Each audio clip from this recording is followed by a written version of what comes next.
Okay, let's try this bullshit again. I just recorded a bunch of shit that just got because the card messed up or some bullshit. I don't know, but we're good now. We're all good. All right, this is Ancient NBA episode 4, the 1960 finals. So the way I do this usually is like I'll set up, or well, I'll just show you.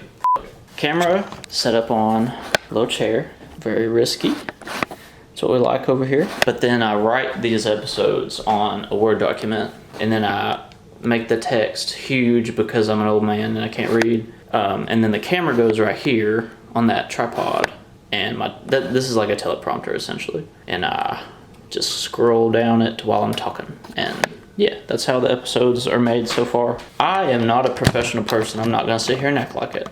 I think you see in my videos that like they're edited decently, but I'm not gonna sit here and, you know, if I had a studio or something, I might actually do things professionally or something, but like until I'm able, or who f cares? Let's just start this video, dude. Bill Russell and the Boston Celtics just swept the winning.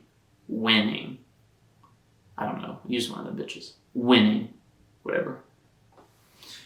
All right, I guess that'll work.